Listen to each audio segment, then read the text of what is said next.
Rule 3, when a power is raised to a power, you multiply your exponents. We're going to do 2 examples underneath rule number 3. And I will work them out and show you why it works. So x cubed squared.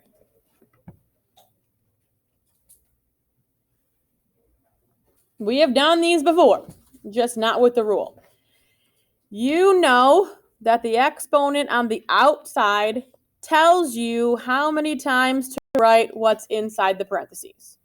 So I'm going to take x cubed and I'm going to multiply it by x cubed because there's a 2 on the outside, which tells me to write it twice. We've now just changed it back to a multiplication problem. And what do you do with your exponents when you multiply? You add them. So this would just be x to the 3 plus 3 power, which would be x to the 6 power. That's fine. If that's all you remember, great. If you want to get fancy and memorize the rule, you can do that. So the rule, I'm just going to rewrite it again and do it this time with the rule, is if you've got a power raised to a power. So we've got a power of 3 raised to a power of 2. You can multiply them together, and that's your answer. 3 times 2 is 6. So it's a little less work if you remember the rule. Do another one. What if we've got, let's say, x to the 4 raised to the 4th power? If you remember the rule, it's easy. We've got a power raised to a power. So this is going to be x to the 4 times 4 power. 4 times 4, 16. If you don't like that and you say, all I want to remember is I want to take, if I know this power on the outside tells me how many times to write the inside, you would do x to the 4th 4 times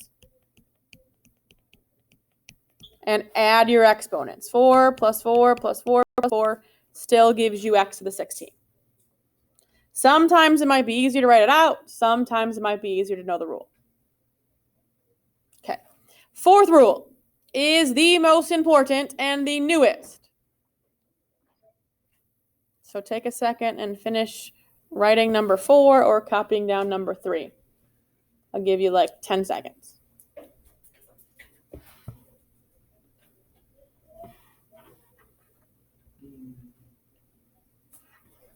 Okay, zooming in on number 4.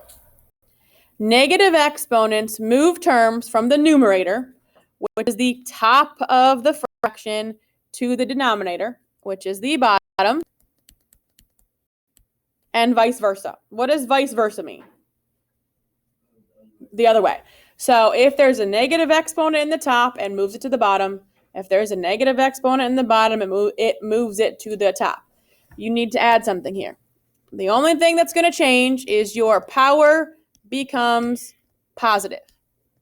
So when you move stuff around, your power becomes positive.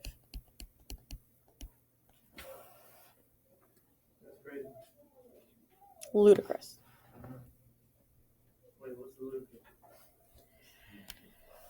First example under here is 2m to the 5th n to the negative 1 over 4m to the negative 2 n to the negative 2. And I'm going to break this down as easy as possible, probably in more steps than necessary.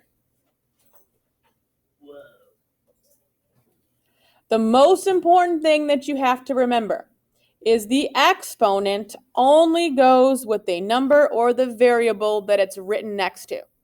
So this 2 and this 4 have nothing to do with any of the other exponents. So 2 and 4. Can we simplify those? Yeah, it becomes a half. So as we start simplifying, that's going to change to be a half. M to the 5th. That's a positive power, so I'm going to leave it on top as m to the 5th. That's not going to change. M to the negative 2. That's on bottom. Because it's a negative number, or because it's a negative exponent, that m is going to come to the top. Negative 2 becomes a positive 2. And we're going to simplify on the next step. N to the negative 1. Because that's a negative 1, n is going to move to the bottom. And I'm going to skip this space here because since there's not an m, you don't have to want to. N to the negative 1 is going to come to the bottom, and the 1's going to become positive. And then n to the negative 2 goes on top, and the negative 2 becomes a positive 2. And then we're going to simplify one more time. The 1/2 isn't going to change. But now we've got some multiplying and dividing going on. Now I've got m to the 5th times m squared. So it's multiplication. We're going to add our powers. 5 plus 2 is 7. And now with these n's, we've got dividing. 2 is bigger than 1, so your n is going to stay on top. You subtract your powers. 2 minus 1 is 1. The important thing to know here is on a test, if it's multiple choice, they're not going to put this 1 out front, and they're not going to put this power. So they would just have m to the 7 n over 2. That's it. Second example down here, finishing out this page, is in parentheses 3x squared y squared negative 2. So this one combines several things. It's combining negative exponents. It is then combining your power rule or your multiplication rule. So this is more like what you'd see on the EOC. A negative exponent on the outside flips your fraction. So what is secretly on the bottom below 3x squared y squared? A 1. So it's going to flip this upside down. So this is going to become in parentheses 1 over 3x squared y squared. And since we flipped it, the negative 2 power on the outside makes it a positive 2. And from this point, you could do several things. You could just tell yourself, okay, from this 2, that tells me that I'm going to write it. So 1 over 3x squared y squared times 1 over 3x squared y squared. That's the least that you've got to remember. When you multiply fractions, you do tops times tops. So 1 times 1 is 1. 3 times 3 is 9. And you add your exponents. X to the 2 plus 2 would be x to the 4. Y to the 2 plus 2 would also be y to the 4th. That's how I would do it. It's one less thing to remember. You don't have to write this next thing if you don't want to. Another way you can it. So I'm just going to start with this.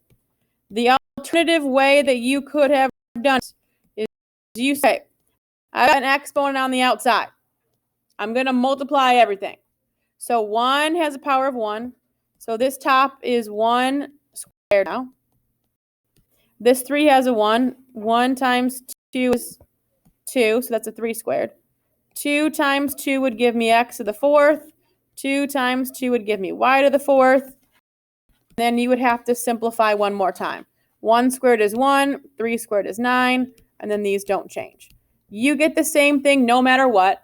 Personally, I would stick with, as long as you know that this power on the outside tells you how many times to multiply it, that's what I would do. If not, I'm afraid that y'all would forget that there's a 1 here and a 1 here, and you would forget to square it and you wouldn't get this right. But either way, if you do it correctly, you should get 1 over 9x to the 4th, y to the 4th. And then we'll move on to page 95, where we're going to do several examples. So I would title page 95, write down the directions. Pardon the interruption. Ephraim Khalif to the attendance office. Ephraim Khalif to the attendance office. And then I would just copy down number 1 until you figure out the spacing. So page 95, copy down your heading, your numbers, your directions, and number.